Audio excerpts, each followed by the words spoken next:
He froze. Not for a second. Not for a dramatic pause. For 17 full seconds, in a packed Senate hearing room, under oath, with cameras locked in and every eye watching, Kash Patel had nothing to say. And it wasn't because he didn't understand the question. It wasn't because he didn't hear it. It was because the words being read back to him weren't coming from an opponent, or a critic, or a rumor floating online. They were his own. And in that moment, the entire hearing shifted. Because what started as a routine confirmation exchange suddenly turned into something else entirely. The mob, colleagues shouting that rioters should be shot, us returning to our constitutional business through hallways cleared for us by automatic weapons carrying SWAT teams. None of you, none of us, said those violent rioters should be pardoned. A Republican colleague said such pardons would be hard to believe, even absurd. Your former colleague J.D. Vance said the violent rioters should not be pardoned. Even Jim Jordan said pardons would, and I quote, focus on all the people who didn't commit any violence. Well, Trump pardoned all of them. And there's a lesson in that. Every time you think Trump would never go that far, rethink that. We all seem to agree that violence against police is unacceptable, yet more than 600 people who physically attacked Capitol Police officers were just put back on the street, part of a 1,500-person personal Trump army, now out there with people who have proven themselves willing to do violence on Trump's call. In only 10 days, some are already back committing crimes. We've also tried as a committee, together, to address the dangers of illicit drug sales over the internet, and I assume we're all against murder for hire. But Trump also just pardoned a dark web operator sentenced to life in prison for trafficking illegal drugs online and accused of soliciting murders for hire. Those pardons, as Mr. Patel has said, are a mistake, but they are also a signal that we are entering a strange and dangerous time. That is the context for today's hearing. Warnings that the FBI could become Trump's enforcer, use the powers of law enforcement to stifle speech and dissent, punish political rivals of either party, and hand out free passes, get out of jail free cards to violent supporters are warnings we should heed. Here are some warnings of this nominee's Trump administration colleagues. Former Attorney General Bill Barr said, this nominee has virtually no experience that would qualify him to serve at the highest level of the world's preeminent law enforcement agency, end quote, and we would never be able to command the respect necessary to run the day-to-day operations of the Bureau. That's for the deputy position. Former CIA Director Gina Haspel was reported threatening to resign rather than have this nominee serve under her. John Bolton, Trump's former national security advisor, said, I didn't think he was qualified. I was forced to hire him. Trump's deputy national security advisor, the nominee's former supervisor, said, his ideas are ludicrous. He's absolutely unqualified for this job. He's untrustworthy. And it's an absolute disgrace to even consider an individual of this nature. That's from Republican appointees who worked with him. And here's what this nominee himself has said about using his office to prosecute journalists. We will go out and find the conspirators, not just in government, but in the media. We're gonna come after you, whether it's criminally or civilly. Is that a correct quotation, Mr. Patel? Senator, that's a partial quotation. But it's correct. In part. Regarding his publication of his enemies list, Mr. Patel proclaimed, the manhunt starts tomorrow, and reposted a video depicting him taking a chainsaw to his political enemies. Is that you, Kash Patel, reposting that at the top of that page? Senator, I had nothing to do with the creation of that Is that meme, you reposting it, was my question. and that's me at the top. You said FBI agents were responsible for the violence on January 6th, and I quote you here, beyond a reasonable doubt. Is that what you said? That's completely incorrect, and I appreciate the opportunity to address that. I'll give you an opportunity in writing, but this is my time now. Have at it. An Inspector Attorney General investigation found that that was false. And you said we should impeach judges who rule against Donald Trump, who are, in your words, political terrorists. When this nominee tries to explain all this away, keep one thing in mind. He's testified under oath before a Colorado judge who presided over a Trump case in which he was a witness. And the judge found, and I'm quoting here, he was not a credible witness. His testimony is not only illogical, but completely devoid of any evidence in the record. That's from a judge. This is a dangerous time, and I ask all my colleagues to consider whether these plain comments by this person and by his own Trump administration colleagues should be given a blind eye, just overlooked, or whether, like the warnings of pardoning violent January 6 offenders, they're warnings to be heeded. There is an unfathomable difference between a seeming facade being constructed around this nominee here today and what he has actually done and said in real life when left to his own devices. Conduct shows character. And if you look at history, you see the danger of security chiefs in authoritarian regimes becoming the tools of political power. The characteristics that they often show are that they are vengeful, that they are grandiose, that they are intemperate, that they are partisan and blindly loyal, and that they are servile and won't say no. I'm afraid that the history of this nominee's conduct raises those warnings. A methodical breakdown of a public record that couldn't be denied. The question hanging in the air wasn't just about one quote.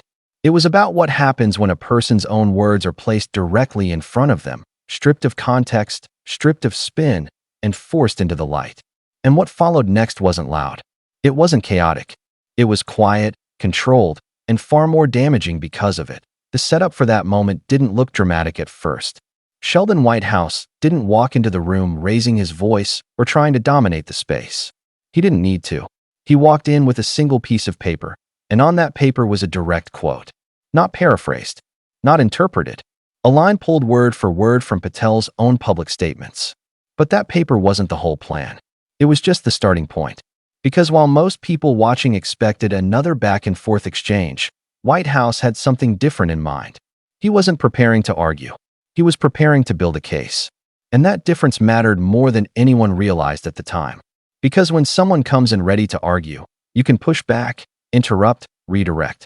But when someone comes in building a case, piece by piece, the only thing you can do is respond to what's already on the record. And that's exactly what made this moment so difficult to escape. To understand why that approach worked, you have to understand who Whitehouse is. Before stepping into the Senate, he wasn't a commentator or a media personality.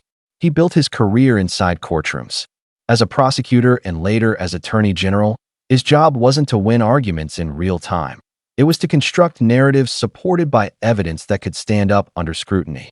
That kind of training doesn't disappear when someone moves into politics.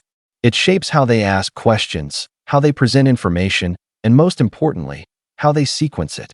Because in a courtroom, Timing matters just as much as content. You don't reveal everything at once. You build toward it. And that's exactly what he did here. He didn't start with the most damaging point. He started with something simple, something clear, something that could be confirmed without hesitation. And from there, he began layering the record, one piece at a time, until the picture became impossible to ignore. The first major turning point came when Whitehouse read Patel's own words aloud. The quote was direct and unmistakable. It referenced going after journalists and perceived enemies, using legal action as a tool. There was no ambiguity in the language. And when Whitehouse asked the question, "Is that a correct quotation?" the room leaned in. Because at that moment, Patel had only two options: deny it and risk being contradicted by documented evidence, or acknowledge it and face the implications. His response landed somewhere in between. That's a partial quotation, but it's correct in part. That phrasing might have sounded like a clarification, but it did something much more important. It confirmed the substance. It placed those words firmly on the record under oath. And once that happened, the discussion moved from speculation to confirmation. The debate wasn't about whether he said it anymore. It was about what it meant, but that wasn't the end of it. It wasn't even the main point.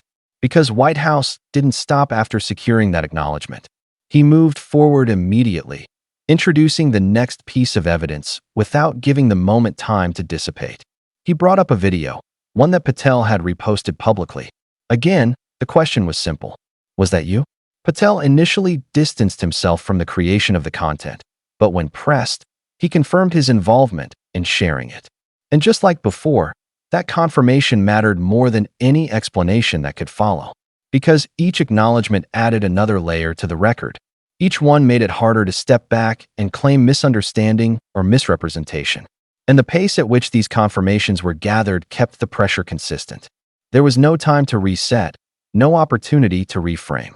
Just one fact after another, placed carefully and deliberately. Then came a shift that changed the tone of the entire exchange. Instead of continuing with Patel's own statements, Whitehouse turned to what others had said about him. But not just anyone. He didn't quote political opponents or critics from outside the administration. He cited individuals who had worked directly with Patel, people whose credibility couldn't be dismissed as partisan. Bill Barr described Patel as lacking the experience necessary for high-level leadership in law enforcement. Gina Haspel was reported to have serious concerns about his placement in sensitive roles. John Bolton questioned his qualifications and described the circumstances under which he was brought into key positions. These weren't offhand remarks. These were documented statements from senior officials who had first-hand experience working with him.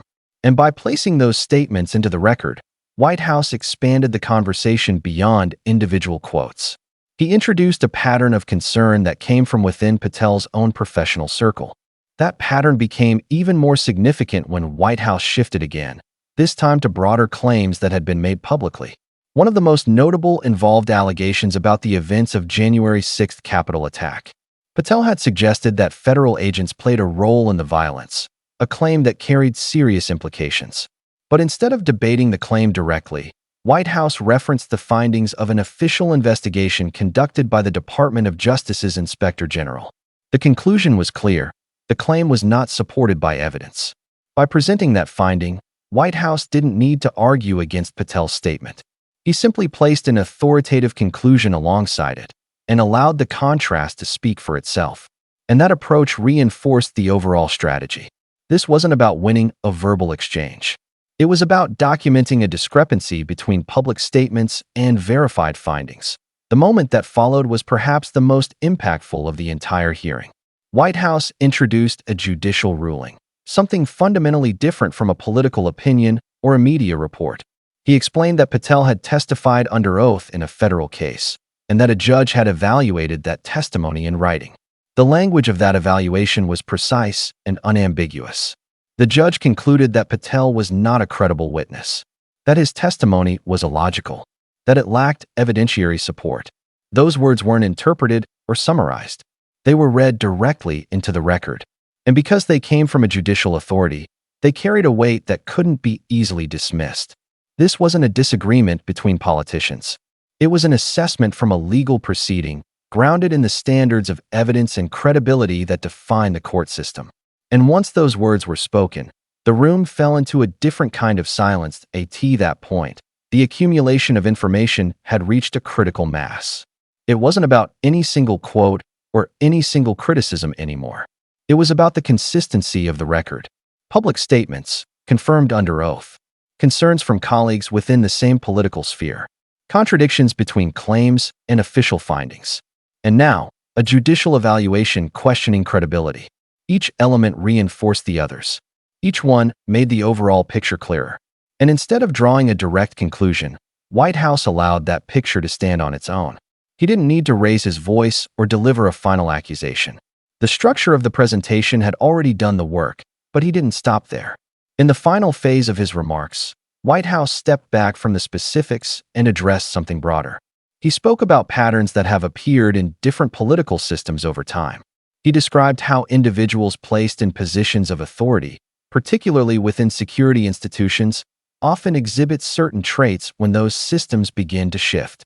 Traits like unwavering loyalty to leadership, a willingness to target perceived opponents, and a reluctance to challenge directives. He didn't claim that those patterns applied directly in this case.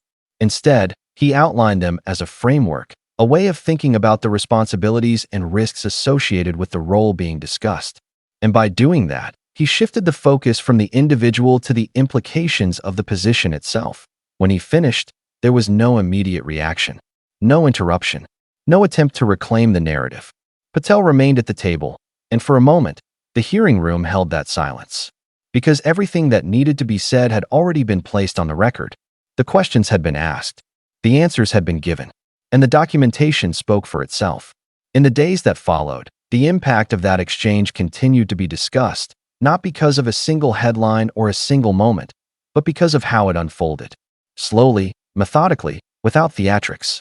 A sequence of confirmations and contradictions that built toward a larger question about credibility, judgment, and the role of leadership in institutions that depend on public trust.